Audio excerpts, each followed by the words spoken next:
अगर आपको वीडियो अच्छा लगा तो लाइक करें, शेयर करें एंड चैनल को सब्सक्राइब करना ना भूलें।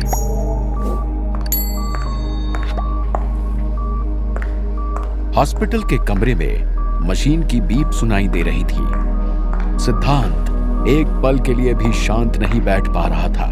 वो जानता था कि उसे जल्द से जल्द उस चोर को ढूंढ निकालना था।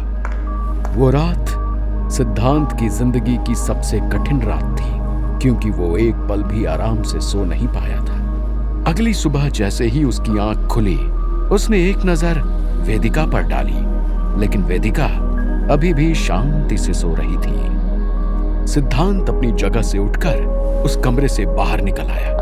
वो विक्रम और वेदिका के कमरे के बाहर घूमने लगा। उसे कुछ ना कुछ प्लान बनाना ही होगा।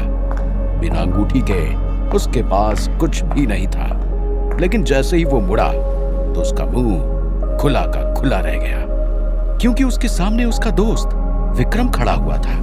वो भागते हुए उसके पास पहुंचा और बोला, तुम्हें आराम की जरूरत है। तुम यहाँ क्या कर रहे हो? विक्रम लड़खड़ाते हुए सिद्धांत के पास आया। सिद्धांत ने उसे संभाला। विक्रम बोला, मैं ठीक हूं, बस थोड़े आराम की जरूरत है, लेकिन उससे भी ज्यादा जरूरी है उस अंगूठी को ढूंढना, नहीं तो कोई और रास्ता ढूंढना ताकि तुम अपने अतीत के राज के बारे में जान पाओ। सिद्धांत ने उसका जवाब देते हुए कहा, मैं जानता हूं विक्रम, लेकिन मुझे इस वक्त कुछ समझ नहीं आ रहा है कि मैं क्या करूं। पिछली बार जब मैंने उस चोर को पकड़ने की कोशिश की तो तुम घायल हो गए और वेदिका की हालत भी खराब हो गई। मुझे ऐसा क्यों लग रहा है जैसे वो चोर कहीं ना कहीं मेरे अतीत से जुड़ा हुआ हो। सिद्धांत ने कहा और कहीं दूर अपनी सोच में डूब गया। विक्रम ने एक नजर अंदर आईसीयू में वेदिका की तरफ डाली और एक लंबी सांस ली। वो सिद्धांत की तरफ मुड़ा और बोला, शायद मैं तुम्हारे इस बारे में मदद कर सकता हूं। उसकी बात सुनते ही सिद्धांत के दिल की धड़कनें बढ़ने लगी। वो बोला, लेकिन कैसे? विक्रम ने कहा, उसके लिए हमें वापस लेबोरेटरी जाना होगा। सिद्धांत ने मुड़कर वेदिका के रूम की तरफ देखा। वो उसे अकेला नहीं छोड़ना चाहता था, लेकिन जानता था कि अगर उसे सब कुछ ठीक करना है तो उसे ऐसा करना ही होगा। इसलिए उसने एक गहरी सांस ली और कहा, ठीक है, मैं अभी आया।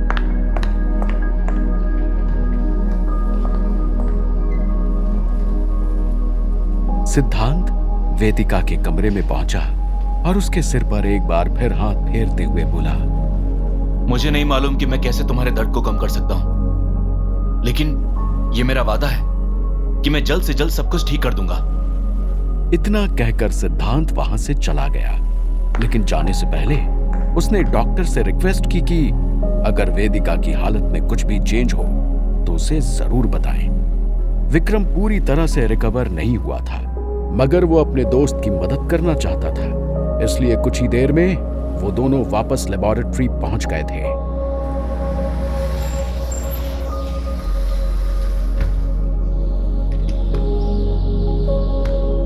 मगर जैसे ही वो दोनों लेबोरेटरी पहुंचे, उनके लिए एक नई मुसीबत इंतजार कर रही थी। लेबोरेटरी के चारों तरफ पुलिस की गाड़ियां खड़ी हुई थी। एक पल के लिए सिद्धांत की सांस थम गई। उसे बहुत अच्छे से मालूम था कि अगर पुलिस इस मैटर में इन्वॉल्व हो गई तो वो किसी भी हालत में अपने मकसद को पूरा नहीं कर पाएगा। उसे इस वक्त बहुत ही ध्यान से काम लेना होगा। जैसे ही वो दोनों अंदर पहुंचे, लेबोरेटरी के हेड मिस्टर मिश्रा उनका इंतजार कर रहे थे। अरे सिद्धांत, मैं तुम्हारा इंतजार कर रहा था। मुझे इन सभी से पता चला कि कल लेबोरेटरी में चोरी का अटेम्प्ट हुआ है। विक्रम कहाँ है? मैंने सुना उसे चोट आई है। मिस्टर मिश्रा ने सिद्धांत को देखते हुए कहा। तभी अचानक से उनकी नजर विक्रम पर पड़ गई और वो उसकी तरफ आगे बढ़ते हुए बोले, विक्रम तुम ठीक तो हो ना? ये कैसी चोट है? तुम अभी मेरे साथ चलो और कमिश्नर को सब सच सच बता दो। हम इस चोरी की जड़ तक पहुंचेंगे। वैसे तुम्हें ये चोट कैसे आई? विक्रम शौक से भरी आंखों के साथ सिद्धांत की तरफ देखने लगा। उसे समझ नहीं आ रहा था कि वो मिस्टर मिश्रा को क्या जवाब दे। सिद्धांत के हाथ पसीजने लगे। वो जानता था कि अगर विक्रम ने मिस्टर मिश्रा और पुलिस को बता दिया कि उस पर उस चोर ने गोली से वार किया था, तो पुलिस इसी वक्त पूरी लेबोरेटरी को फ्रीज कर देगी और उस चोर को पकड़ने में लग जाएगी। भले ही यह सिद्धांत के लिए एक अच्छी खबर थी, क्योंकि इस तरह वो उस चोर तक जल्दी पहुंच सकता था, मगर वो जानता था कि अगर पुलिस ने उस चोर को पकड़ लिया तो उसके पास जो जादुई अंगूठी है उसके अस्तित्व का सच बाकी सबके सामने आ जाएगा, और वो अंगूठी शायद उसे कभी नहीं मिलेगी। उससे पहले ही सिद्धांत ने कहा, सर आप चिंता मत कीजिए, विक्रम चोर को पकड़ते हुए गिर गया था, इसलिए उसे चोट आ गई है। लेकिन खुशी की बात यह है कि वो चोर हमसे कुछ चुरा नहीं पाए। मिस्टर मिश्रा ने अपनी पैनी नजरों से उन दोनों की तरफ देखा। सिद्धांत ने विक्रम को इशारा किया और विक्रम तुरंत बोला, हाँ सर, मैं बिल्कुल ठीक हूँ। यहाँ तक कि मैं हॉस्पिटल भी जा चुका हूँ। अगर मैं ठीक नहीं होता तो आपके सामने यहाँ खड़ा नहीं होता। और सिद्धांत सच कह रहा है, वो चोर हमसे कुछ नहीं चुरा पाए। आप चिंता मत कीजिए। मिस्टर मिश्रा ने उन दोनों की तरफ कुछ देर बिना कुछ कहे देखने के बाद एक गहरी सांस ली और बोले, मुझे विश्वास था जब मेरे 2 ट्रस्टेड एम्प्लॉयज यहाँ हैं तो लेबोरेटरी को कुछ नहीं हो सकता, लेकिन अब जब पुलिस यहाँ आ गई है तो हमें उनकी इंक्वायरी में मदद करनी होगी ताकि हम इस केस को क्लोज कर सकें। सिद्धांत और विक्रम ने तुरंत अपना सर हाँ में हिलाया, मगर तभी पीछे से एक आवाज आई, लेकिन मुझे तो कल ऐसी आवाज आई थी जैसे किसी ने गनफायर की हो। विक्रम, कल मैंने तुमको देखा था, तुम्हारे कंधे से बहुत खून बह रहा था। अचानक से पीछे से उनका एक कुलीग रमेश आया और बोला। मिस्टर मिश्रा की भौहें सिकुड़ गईं। वो तीखी नजरों के साथ उन दोनों को देखने लगे। सिद्धांत का गला सूख चुका था, उसके हाथ पैर कांप रहे थे। किसी भी हालत में पुलिस को सच नहीं बता सकता था। ऐसा करने से उसके अतीत में छुपे हुए राज सिर्फ राज ही रह जाते हैं। मगर तभी विक्रम आगे बढ़ा और बोला, कल चोरों के साथ भागम भाग में शायद कोई केमिकल की बोतल नीचे गिर गई थी, इसलिए तुम्हें इतनी तेज आवाज सुनाई दी थी। और हाँ, उसी का कांच का टुकड़ा मेरे बाजू में लग गया, इसलिए खून कुछ ज्यादा ही बह रहा था, मगर डॉक्टर साहब के हिसाब से मैं भला चंगा हूं। विक्रम ने तुरंत उस बात को संभालते हुए कहा।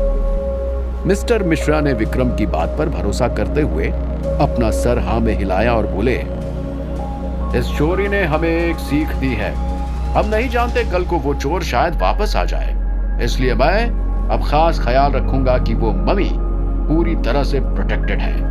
इतना कहकर वो वहां मौजूद कमिश्नर से बात करने के लिए चले गए। सिद्धांत एक चैन की सांस लेना चाहता था, लेकिन जैसे ही उसने सुना कि अब वो हजारों साल पुरानी मम्मी उसके सिर के निगरानी में रहेगी तो उसे समझ नहीं आ रहा था कि वो खुश हो या दुख मनाए।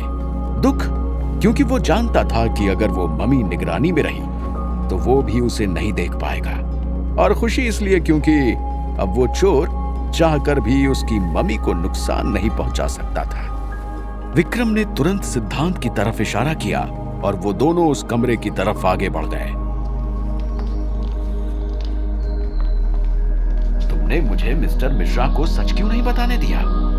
विक्रम ने अपने कमरे में पहुंचते ही सिद्धांत से सवाल किया। सिद्धांत ने एक नजर बाहर डाली और चेक किया कि उसके आजू बाजू कोई कांस्टेबल तो नहीं घूम रहा है, और बोला, मैं नहीं चाहता कि इस मैटर में पुलिस इन्वॉल्व हो। अगर ऐसा हुआ तो वो जादुई अंगूठी मिलते ही हमारे हाथों से छूट जाएगी। इससे पहले कि ऐसा हो, मैं उस अंगूठी को ढूंढना चाहता हूँ, और अगर वो अंगूठी मुझे नहीं मिली तो मैं कोई और तरीके से अपने पिछले जन्म के राज जानना चाहता हूँ। विक्रम उसकी बात समझ गया था।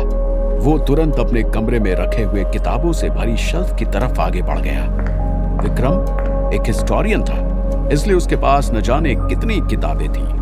हर एक किताब में न जाने कितने सालों पुरानी सभ्यताओं के बारे में लिखा हुआ था। वो इन सभी का एक्सपर्ट था। उसने अपनी जिंदगी में कई खोजें की थी, इसलिए जब उसने सिद्धांत से कहा कि उसके पास सिद्धांत की प्रॉब्लम का सलूशन है, तो सिद्धांत ने आंख बंद करके उसकी बात पर विश्वास कर लिया था। अब तुम खड़े खड़े वहां क्या कर रहे हो? यहाँ आओ और मेरी मदद करो। तुम्हें अपने सवालों का जवाब चाहिए, है ना? विक्रम ने सिद्धांत की तरफ देखते हुए कहा। सिद्धांत तुरंत उसके बाजू में आकर खड़ा हो गया और उनकी किताबों की तरफ देखने लगा। आखिर हम ढूंढ क्या रहे हैं? विक्रम ने शेल्फ से किताब निकाली और उसे खोलकर उसके पन्ने पलटने लगा और बोला, कुछ साल पहले मैं एक दक्षिण की सभ्यता पर रिसर्च कर रहा था। उसके लिए मैंने न जाने कितनी किताबें पढ़ ली थी, ऐसे ही एक किताब में मुझे एक मिथ के बारे में मालूम चला था।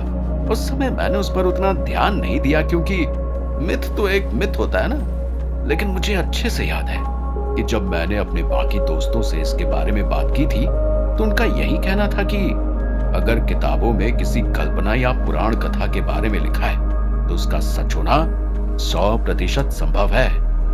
अपनी प्रॉब्लम का सलूशन सुनते ही सिद्धांत की धड़कनें तेज हो गईं और वो बोला, क्या था वो मिथ? तुम्हें कुछ याद है? इनमें से कौन सी किताब में उसके बारे में लिखा हुआ है? सिद्धांत का सवाल सुनते ही विक्रम ने गहरी सांस ली और कहा, दिक्कत बस यही है, मुझे बिल्कुल भी याद नहीं है कि वो किस किताब में लिखा हुआ था।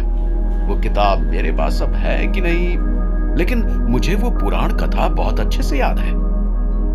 दक्षिण भारत के तट के पास एक गांव है। ऐसी मान्यता है कि उस गांव में एक गुफा है। उस गुफा का रास्ता वर्तमान काल को भूतकाल से जोड़ता है। आज तक जो भी इंसान उस गुफा में गया है वो कभी वापस लौट कर नहीं आया। लोग मानते हैं कि उस गुफा में जाते ही आप अपने अतीत से रूबरू हो जाते हो और उसी अतीत का हिस्सा बन जाते हो, इसलिए वहां से कोई वापस नहीं आता। तुमने जब मुझे अपने फ्लैशेस के बारे में बताया था तब से ही मैं उस किताब को ढूंढने में लगा हुआ हूं, मगर ये सब एक झूठ भी तो हो सकता है। हमारे पास इस बारे में कोई सबूत नहीं है। सिद्धांत की आंखें विक्रम की बात सुनकर चमक उठी थी, क्योंकि उसे बहुत अच्छे से याद था कि जब वो अपने अतीत में गया था तो वो एक गुफा के द्वारा ही था। अगर ये पुराण कथा सच है तो उसे जल्द से जल्द उस गुफा तक पहुंचना ही होगा। अब सिद्धांत अपने अतीत के सच को जानने के लिए और इंतजार नहीं कर सकता था। उसने कहा, मैं कोई भी जोखिम उठाने के लिए तैयार हूं। अगर मुझे सच्चाई जानने के लिए भारत के दूसरे कोने तक जाना पड़े तो भी मैं उसके लिए तैयार हूं। सिद्धांत की आंखों में जुनून नजर आ रहा था। वो विक्रम के साथ उस किताब को ढूंढने में लग गया। अचानक से विक्रम की आवाज आई, मिल गई मुझे वो किताब। क्या होगा आगे? क्या विक्रम का ढूंढा हुआ उपाय सिद्धांत को उसके सवालों का जवाब दिला पाएगा? क्या वो अपने मकसद में कामयाब होगा? क्या प्लान बना रहा था दुष्यंत? क्या वो सिद्धांत के मकसद में एक बाधा बन जाएगा? क्या हुआ था अतीत में? जानने के लिए सुनते रहिए।